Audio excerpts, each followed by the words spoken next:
We got another big name this week. We're going to pivot over to the running back position and talk a little bit about Breece Hall, who there's a lot of people in the dynasty community, Matt, that think Breece Hall is in contention for the number one pick in rookie drafts. He's certainly in contention to be the first running back taken in your rookie draft this coming year.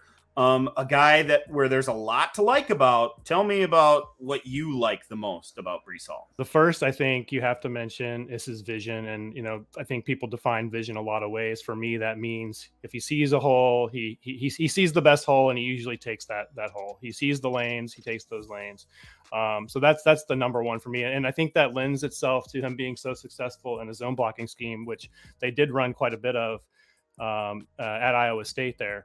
So that's going to be nice, I think, for NFL teams that primarily run that system. Vision, again, is important. You basically have to have that to run it. You have to let the blocks develop. You have to be able to see those lanes. It's not like a gap power scheme where the offensive line opens a hole and the back immediately goes through it. You're waiting. You're letting blocks be setting up, get set up. You're waiting for plays to develop, and he has that patience.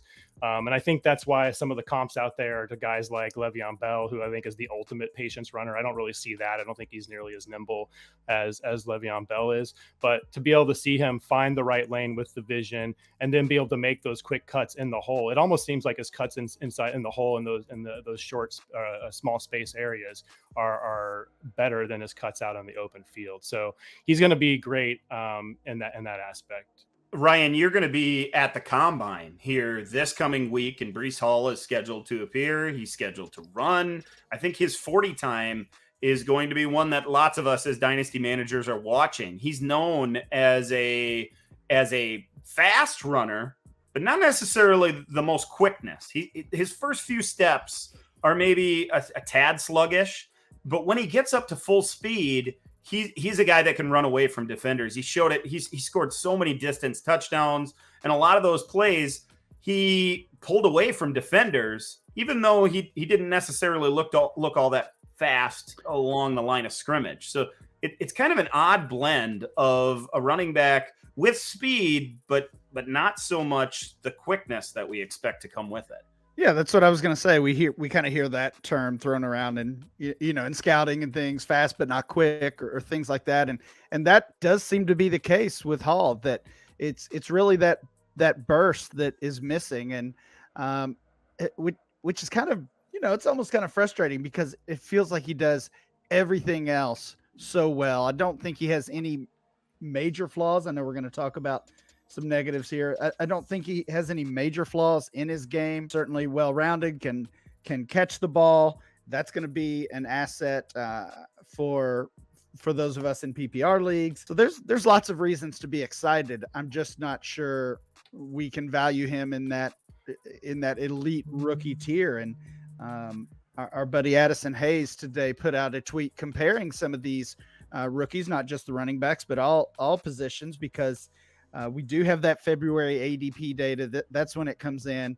Looking at the RB1 from the past 5 years and comparing Breece Hall to those guys, it's not much of a comparison. His ADP is 43 overall. That's over a round lower, or much more than a round lower than almost everybody, except for David Montgomery, who he's often Breece Hall is often compared to, and of course both former Iowa State players. I do think he's better than, at least I feel better about him than I did about David Montgomery at this stage. He does have some of the quicks. It doesn't always show up on tape, especially like when he tries to get out and turn the corner. I think he bounces it outside maybe too much. He thinks he's a little faster and quicker than he is, and I don't know if that's going to translate to the next level. He was fourth in the country in forced missed tackles, which I think that says a lot, and that's one of the things we liked about David Montgomery. He wasn't fast, but he was good at making defenders miss. One other thing that I do like about him is his receptions. He caught at least 20 in each of his 3 seasons. I wouldn't call him like an offensive weapon. Like, he's not a receiving weapon like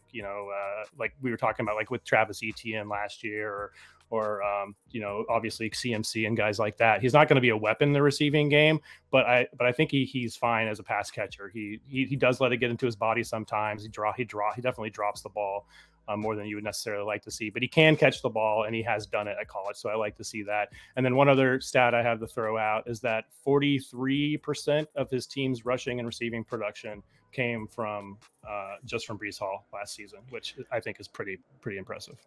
Do you think his 40 time matters? I don't really think it does, honestly. If it's like high 4.6s, I think it matters. But if it's like, okay. If it's 4.5s, low 4.6s, I don't think it matters at all. Yeah, I guess I feel like it probably does matter a little bit. And I don't think the expectation is going to be that he's going to blaze or anything like that. But he never ran away. He ran away from guys, but he never finished it. Like, he has lots of like 40, 50-yard runs, but he always got caught from behind. He's not going to be a giant big play waiting to happen. A weapon from everywhere. You guys mentioned that he can catch the ball. I'm not sure that they completely unlocked his skills in college that way. I think maybe there's a step forward that he might take if he ends up in the right offense. And he is seen by that coaching staff as a true 3-down guy, a guy that can catch the ball. I've read, and I'm no professional scout when it comes to this. I've read so many times that he struggles as a pass blocker. And I looked for that when I watched him. And there are times where he like throws his body at a pass blocker instead of squaring up and meeting that guy and trying to stop him. He'll just throw an arm out, throw his body towards him, and the player will bounce off and make the play on the quarterback or whatever it may be. And if that's what people are looking at, and that's what frankly pisses off coaches and keeps him off the field, that is something that could affect his fantasy value in the long term. We've seen that happen in the past with other running backs, and it's maddening because if they're not on the field, you can't score the fantasy points. Well, I did notice, I love Lance Zierlein's work for NFL.com. And, if you're kind of feeling behind on the class as the combine starts here in a couple days, go check out his profiles. They're a quick, easy read and will give you a good idea on some of these players.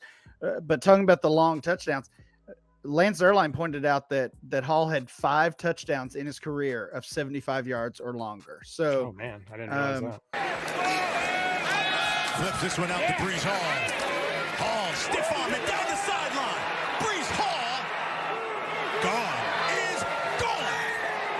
We did see him get caught from behind, but he also had some of those big hitters as well. Is there a comp for you, Matt? Is there somebody that he compares to well for you? Man, I don't know. I guess you could say Montgomery, but I think he's better than Montgomery. I think he's just I think he's going to be a solid fantasy running back too. Like I just think that's what we're hoping to get from him. I don't think we're ever going to see a top 5 kind of guy out of him.